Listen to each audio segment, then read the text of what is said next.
Next speaker will be Sarah Wilkinson Freeman. If you can come forth to either podium, state your name and address with zip code, and you have 3 minutes. Sarah Wilkinson Freeman, 7684 Appahon Lane, Germantown, Tennessee. First of all, I want to second what Bindi said. It really was incredible. Thank you, guys. It was just extraordinary. The item that was on consent, the nomination of someone for the Industrial Development Board as a director, greatly concerns me and many in this community. First, as I understand it, the Industrial Development Board and the Board of Mayor and Aldermen are separate legal entities. Neither the mayor nor the BMA nor the city administration has authority over the IDB.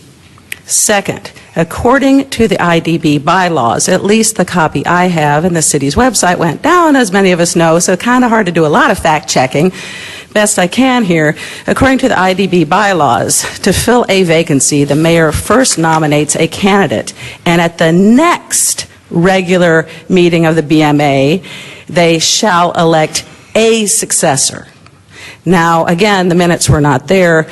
No formal nomination, as I understand it, has yet been made to fill the vacancy.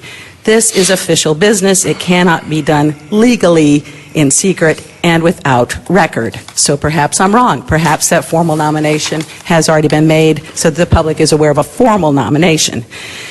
This effort tonight sends a message that the mayor and BMA may disregard the IDB's bylaws. Is this the understanding that, in fact, the mayor and board of mayor and aldermen has the authority to disregard the Industrial Development Board's bylaws? If so, this seems to violate the IDB's charter. So, furthermore, it creates an appearance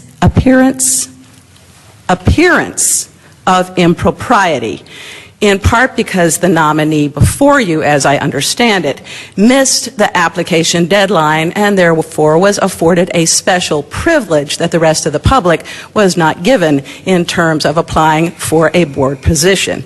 So this strongly suggests that the mayor and the BMA authority will be used to essentially stack the deck of the IDB, a tremendous disservice and a dangerous precedent.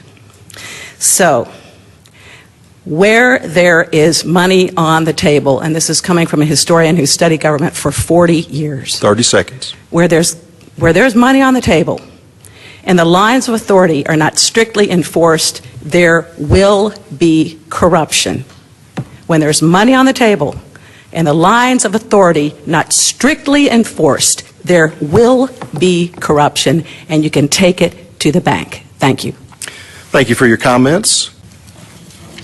We take this opportunity to take a short recess to consider the process to be followed on this item.